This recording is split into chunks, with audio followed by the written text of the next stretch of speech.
7h50, Sud Radio vous explique ce matin, mais qu'est-ce qui se passe avec MaPrimeRénov'? Bonjour Jean-Christophe Répond.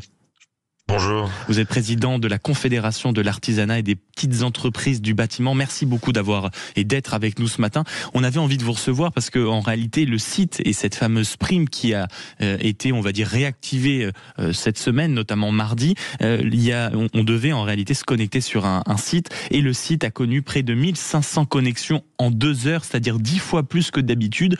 Résultat, le site a planté. Mais est-ce que vous faites partie quand même des gens chanceux qui ont pu déposer un dossier, mon cher Jean-Christophe?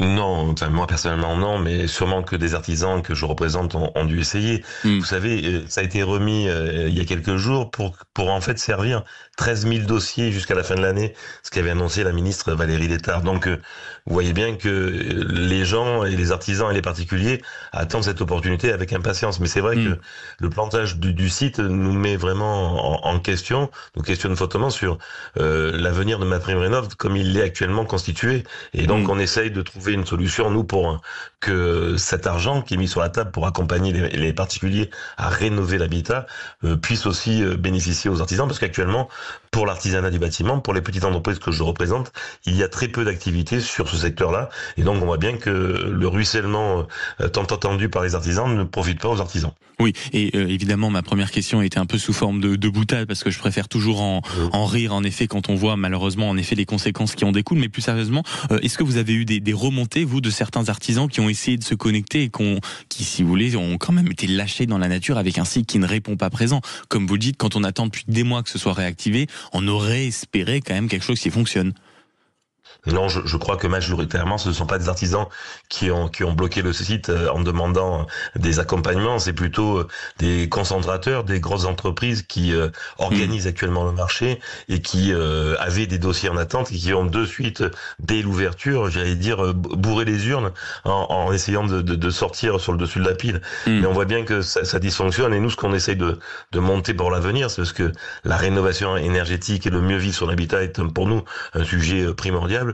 On a des engagements et on attend avec impatience un nouveau gouvernement, peut-être à nouveau Madame Létard comme ministre, pour continuer le chantier et trouver des solutions, peut-être aménager vraiment MaPrimeRénov' pour qu'elle devienne vraiment pérenne si elle doit continuer à exister, mais pas dans ces conditions. Parce que précisément, on va revenir à ce qui est en train de devenir MaPrimeRénov' et à ce qu'elle est, et on comprend votre insatisfaction ce matin. Est-ce que quels sont les changements que vous avez remarqués, si vous voulez, dans votre fédération d'abord, et puis certainement auprès de certains de vos clients d'une certaine manière, depuis cette mise en place du dispositif, de ce nouveau dispositif, enfin la mise en pause de ce dispositif, vous sentez vraiment une frilosité, presque une cessation d'activité?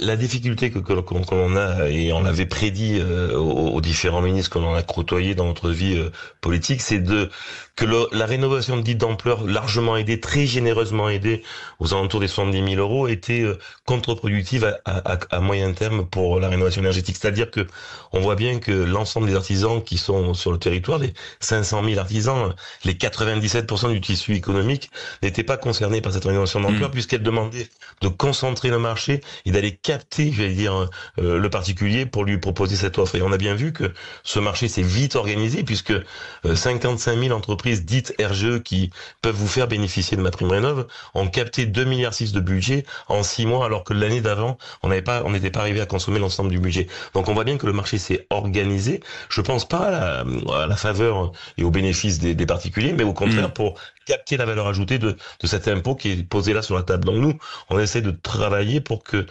si on doit massifier vraiment MaPrimeRénov' et donc la rénovation énergétique, le maximum de particuliers puissent rentrer dans la démarche. Donc il faut un accompagnement gradué, un parcours de rénovation, geste après geste, bien plus vertueux et bien plus rentable à terme pour l'État, puisqu'on voit bien que 2,6 milliards, c'est considérable.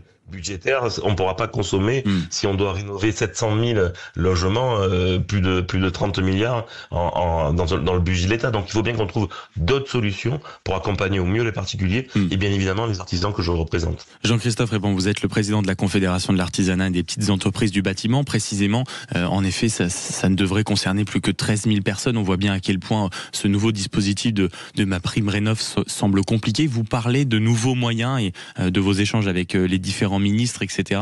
Si dans les prochains jours, prochaines heures, on doit connaître un nouveau gouvernement, qu'est-ce que vous avez sur votre petite fiche Bristol pour dire aux ministres, aux futurs ministres du logement, bon écoutez, voilà ce qui va pas, moi voilà ce que je vous propose avec mes remontées de terrain sur un aménagement de la prime Rénov qui pourrait être raisonnable? Le temps politique des organisations patronales comme je suis, c'est un temps long. Nous, ça fait plus de 2 ans, et on a commencé avec le ministre Béchu, Gasbarian, et Madame Létard par 2 fois, à expliquer, et non pas par intérêt particulier des artisans, mais pour l'intérêt de la France et du défi qu'on doit relever, Bien comment sûr. on peut y arriver au meilleur coût, quoi, au meilleur coût. Et on était en train de travailler avec Madame Létard sur un parcours de rénovation qui permet en fait aux particuliers, souvent sur une problématique de panne d'énergie de son domicile, de faire un bilan énergétique et de dire voilà le meilleur chemin pour vraiment améliorer mon habitat et améliorer les sauts de classe, vous savez, énergétiques. Eh ben il faudrait échanger l'énergie et isoler et ventiler et on peut le faire en plusieurs étapes pour pouvoir d'une part avoir les moyens financiers de le faire, puis donner le parcours attractif pour que les derniers gestes soient les mieux récompensés et que le résultat énergétique soit au niveau.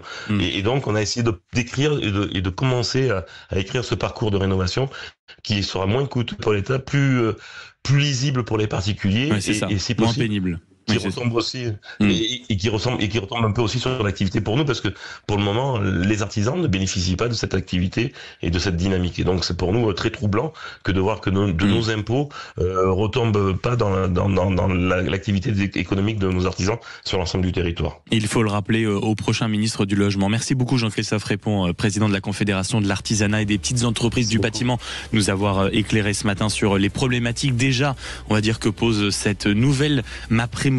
Merci beaucoup d'avoir été avec nous.